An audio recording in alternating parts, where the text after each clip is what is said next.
If you finished GTA San Andreas and then played GTA 5, you were surely confused when you arrived at Grove Street and saw it all dominated by the Ballas, right? After all, that was the home of the Grove Street families. The territory of CJ, Sweet, Raider, Big Smoke. Well, not Big Smoke, he didn't live on Grove Street anymore, right? And now the Ballas in GTA 5 have taken over the entire place. The game itself doesn't provide a clear explanation of what happened. In fact, it leaves several clues scattered throughout the main campaign, which give hints of what may have actually happened. With that in mind, today I'm going to bring a video telling all the lore behind the families versus the Ballas, besides explaining how the Ballas took over this territory in the end of it all. So if you enjoy the channel, hit the like button on this video to show some support, and let's get started.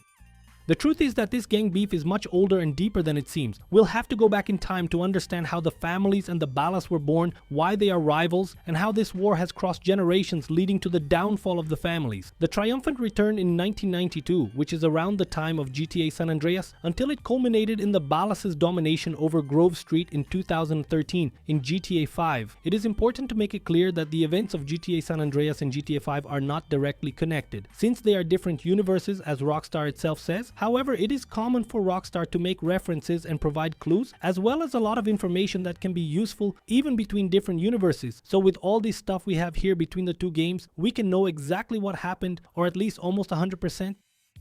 To understand the rivalry between the two most legendary gangs in Los Santos, we need to go back almost 60 years in time, right? The story begins in the 60s in a neighborhood called Ganton, which would be the heart of the future Grove Street families. There lived a poor, marginalized community that was constantly targeted by police violence. The first members of the families were not criminals at first. They were basically residents who came together to protect themselves. They saw themselves as brothers, like a true street family, as if it were a fraternity with values of respect and protection. And it was from this feeling that the gang's name came out, the families, which would later evolve into divisions, right? Like the one we know best, which is the Grove Street families. It is important to make it clear that the gang's name is the families, and that Grove Street families is the division of the families that dominated the neighborhood called Grove Street, or the street called Grove Street anyway. But at the same time that the families gang was born, focused on respect, protection, and taking care of the neighborhood. On the other side of the city, something completely different was born. In the 70s, with the collapse of some other old gangs, a new faction emerged in Idlewood, the Ballas. And unlike the families, they didn't have the same sense of community. They only saw power and money as priorities. Taking advantage of all the trouble that happened between other gangs, the Ballas expanded rapidly and adopted a much more violent and opportunistic approach. Their symbol was the color purple, and they began to instill a lot of fear on the streets of Los Santos.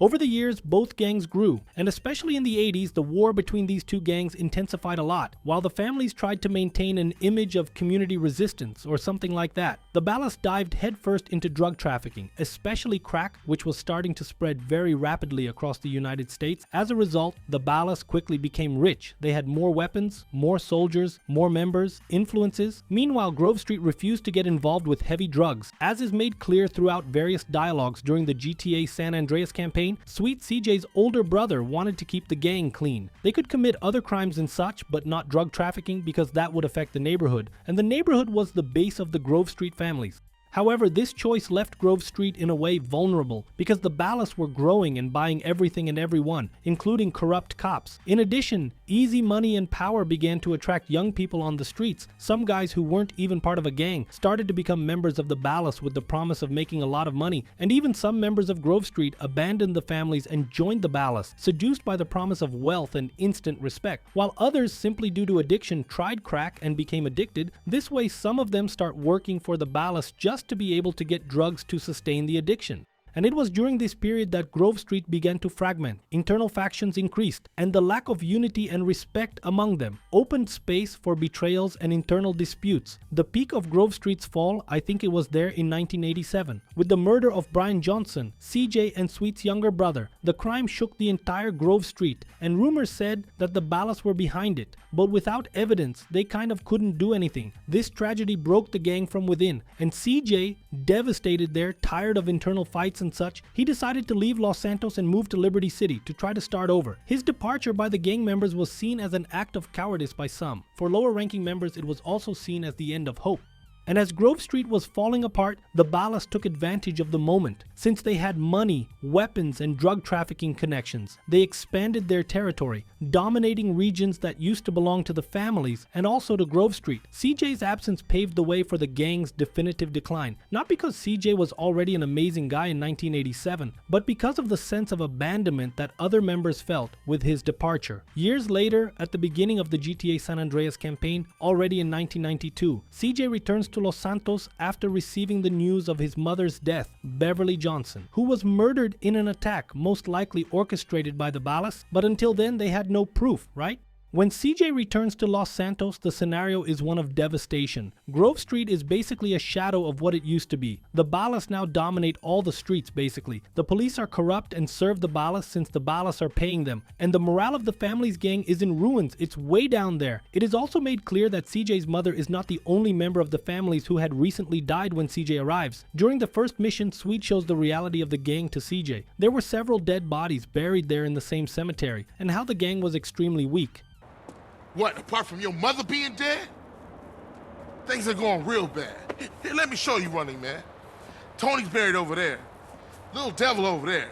And big devil over there. Man, it's just crazy. Everybody blasts on fools first, then ask questions second.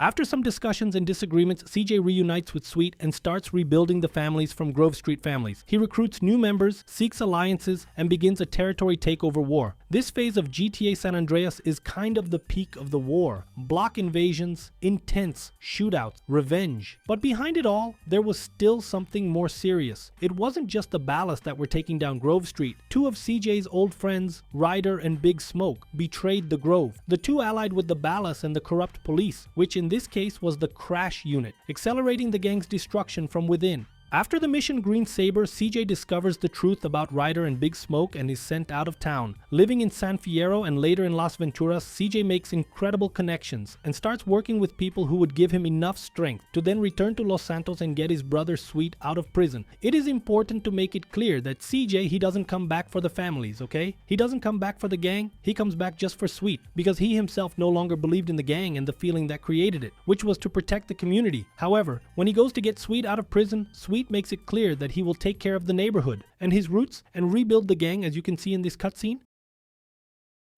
What's up, bruh? Hey, what's up, man? How you doing, bruh? I'm alright, man. Hey, man, we off to our new spot. We got a mansion, Sweet. We've been putting in work, and shit is going well. We got a stake in the casino. We got some insane shit in Fierro. We get into the rap game. Hey, man, let me get you some new clothes. Come on. New clothes? Nigga, what the fuck is this bullshit? What you mean, man? What's mine is yours, and you know that. You never did get it, did you, Carl?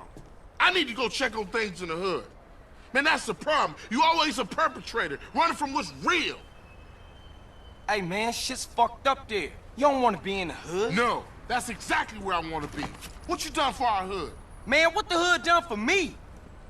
Always dragging me down. Ever since I got out the hood, shit been cracking. That's everybody's dream, to get out the hood. Man, you sound just like Smoke right now.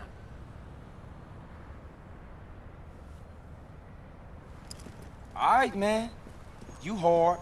I'ma show you what's going on in the hood.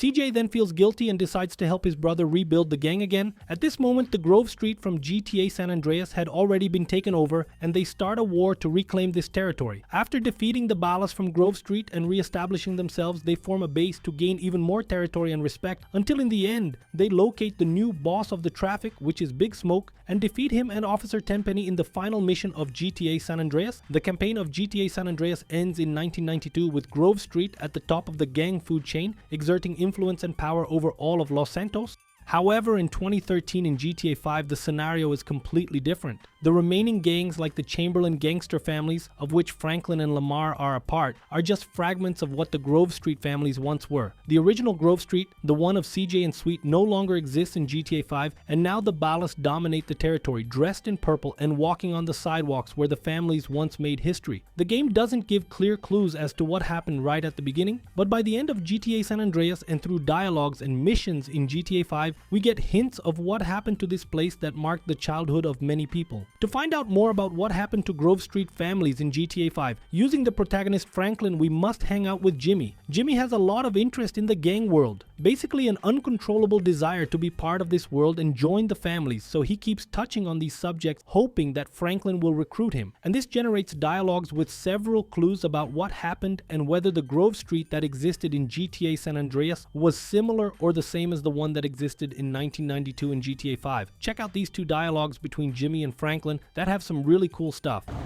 Hey man, it's actually okay hanging out with you, you know that? You see? This is why you need me in the gang. Yeah, but I'm not really in the gang no more, homie. So, will you give me an introduction? Man, just enjoy our vibe, alright? One day, homie. Families for life. Yo, so let me ask you something, F-Dog. Man, it's Franklin. What? Are you Grove Street? Is Grove Street like a myth? Man, that's some old school shit. Hell no, it's not a myth. But times have changed, homie. I'm family. I guess like they was. But things is different now, homie. Ain't like the early 90s no more. So no, you ain't living out some suburban gangbanging fantasy shit with me. Just with these two dialogues, mainly in the part where Jimmy refers to Grove Street as a myth, we can be sure they were talking about the Grove Street families, mainly when Franklin says that it was in the early 90s, and the fact that they refer to Grove Street as a myth, probably due to the story I just told, right? With the gang's downfall and the overwhelming return of the Ballas and corrupt police in 1992, this must have been marked as the biggest gangster plot twist in the world, making the history of the Grove Street families pass through generations, as if it were a legend or a myth, something so incredible that it even reaches the ears of people who are not actually from the gang world, like Jimmy, for example, who is basically a spoiled and useless daddy's boy. So it's kind of impossible for them to be referring to a Grove Street that is not the Grove Street we lived in 1992. With GTA San Andreas, after hanging out with Jimmy, we can also go out with Lamar and listen to other references. Hey, anything flared up with the Ballas lately? Nah, nothing, homie. These old wounds. Always will be. It's a lot of dead homies on both sides. Shit, I might have moved, nigga, but I ain't forgot that shit. See, they stay on their side, we stay on ours. When the families come together, though, it might be some trouble. Nigga, maybe you can unite everyone under the banner. You know, Generation Old Beast been dropped on the word of King Lamar. Man, they more than a generation old, homie. But we'll see, though. Nah, actually, fuck that, man. The Ballas can look after theyself. Nigga, ain't nothing gonna stop them niggas from wanting your ass dead. In addition to this reference from Lamar talking to Franklin, we don't have any more clear references during the hangouts. No closure, no conclusion. However, at the end of the mission, Hood Safari, I think the final conclusion starts to come. If you finish this mission with Franklin and Lamar, because you can finish it in various ways, you can finish it with Trevor and Lamar. You can only do it with Franklin, but if you finish it specifically with Franklin and Lamar, escaping by car or something like that, they will give very strong hints of what happened between 1992 and 2013, which is when the game takes place.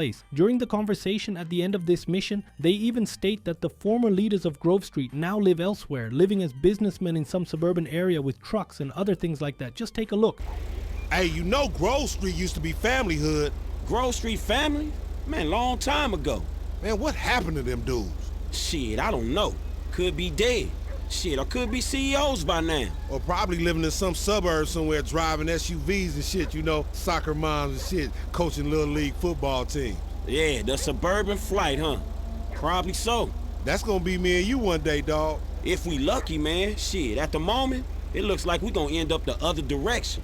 And this fits perfectly with the ending of GTA San Andreas, because after defeating Timpani in the final mission of GTA San Andreas, CJ, he is an extremely powerful man with many connections, now also a businessman of the rapper Mad Dog, and as CJ had made it clear several times during the campaign, he didn't care that much about the gang or Grove Street. He just wanted the best for him and his family, so it's not hard to imagine that after living well, making money as a businessman, showing casinos and etc., he convinced Sweet, who was the most resistant brother, right? He was the guy who had the strongest sense of community that created the families back in the 1960s. I don't think it was hard for him to convince after a while Sweet to leave this gang world behind. From 1992 to 2013 are 21 years, considering that Sweet was the older brother. Sweet's age may have weighed heavily on the decision, causing leaders like CJ, Sweet among others, to step down from managing the Grove Street families before 2013, and as seen earlier in GTA San Andreas, without strong leadership, without unity and a very strong purpose, Grove Street, without the guys known as legends, quickly lost strength. This is because since its creation, the Ballas already have a stronger and broader operation focused on power, influence over men, women who want to quickly rise in crime, and at this moment the Ballas, with their already consolidated empire, simply waited for the leaders of Grove Street to abandon the gang or the area to dominate the neighborhood that was once the base of all families.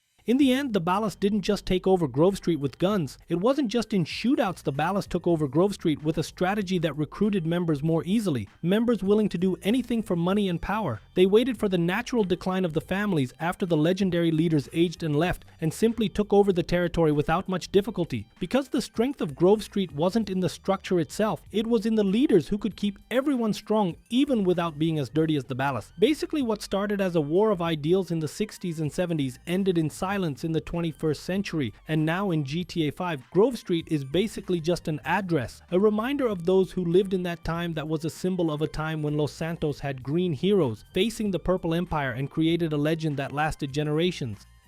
I don't know what you guys think about everything I just said here, but if you disagree or have something to add, leave it in the comments so we can discuss this topic. And for those of you who enjoy videos in this style, delving into the lore or hidden stories within GTA 5, by clicking here next to the yellow arrow, you can watch a video on what GTA 5 would be like if Michael had managed to kill the tennis coach in GTA 5. I appreciate everyone who watched this far. Big hug, and see you in the next video. Take care.